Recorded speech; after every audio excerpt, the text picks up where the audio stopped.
does this go next, do you think?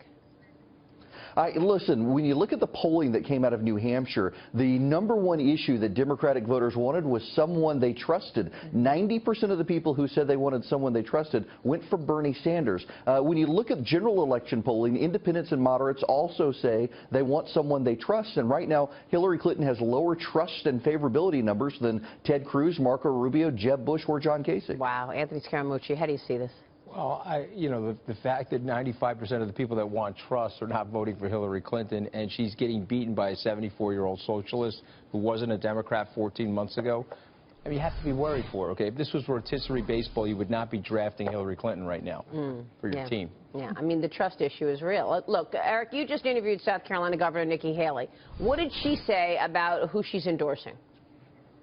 She said she's not making up her mind yet. She's not sure it'll have an impact. She's still weighing it. She told me before we got on camera that she goes back and forth as to whether or not she even should endorse. My sense from talking to people close to her is that she wants to endorse. Probably it'll happen after the debate on Saturday.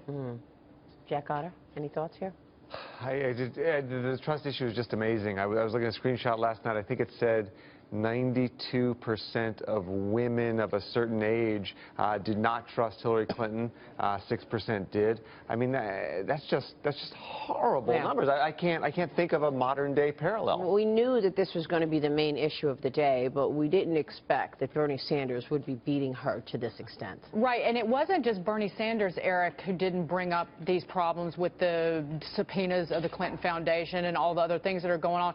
What about the moderators? Again, you still have a lot of people in the media treating her with kid gloves at this point. Yeah, you know, it was really striking watching media reaction on social media last night, how they were saying this was a very strong debate by Hillary Clinton. Very few of the questions really challenged Clinton on her weak spots. Yeah. Eric, what do you think is going to be the next major result from South Carolina? Let's go through the next couple of months and what this looks like as these details come out. Well, you've got John Kasich has largely abandoned the state. He says he's going to focus on Michigan, so that leaves Bush, Rubio, Trump, and Cruz. There's apparently some polling floating around that shows it very close between Trump, Cruz, and Rubio. If Rubio can't springboard out of South Carolina into the Nevada caucuses, which is his home territory, then Rubio may be blown out by the Bush juggernaut and Chris Christie's political murder-suicide that he committed in New Hampshire of Rubio's career. That leaves a Trump-Cruz race, and conservatives and Republicans are going to have to decide, do they want the outsider who actually hates Washington or the outsider they think they can do business with? Has anything changed from your standpoint in terms of the GOP race at this point, Anthony? Well, what I find fascinating is there's a little bit of a political bachelorette going on right now. They're all courting Governor Haley, Maria. Yeah. So I know the Bush people met with her, and Lindsey Graham's putting pressure on her. So they want her as her VP, or they just want the endorsement? Well, I think they would definitely make her the VP. He's already indicated that in a lot of his speeches in New Hampshire. And so he wants her, and so if he doesn't get her, I think it's a problem for Bush. Well, and Trump, even after she indirectly ripped him after in her State of the Union response, he was like, Nikki's my friend. Remember, he said that in the debate. He's like, I got no problem with Nikki Haley during the debate that you moderate. A lot of white roses going to Nikki Haley right now.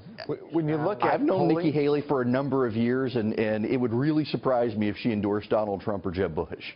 Yeah. Well, then who, Eric? Why, Eric? Because, you know, even yesterday when she spoke, she said on camera, and as she said in her speech, but she doubled down on it yesterday, she wants to support someone who's willing to hold Republicans accountable, not just Democrats. She thinks we need to clean up the Republican Party, not just the Democratic Party. And with that sort of rhetoric, I'm not sure she would go for a Jeb Bush, given her prior statements on Donald Trump and making clear she was talking about anger in the party. I think that excludes him. So I would say right now she's looking at either a Rubio or a Cruz endorsement. I'm not sure which of the two she would pick, but my sense is that she would go in one of those directions. All right. Eric, good to have you on the show today. Thanks so much. Erick Erickson. Thanks very much.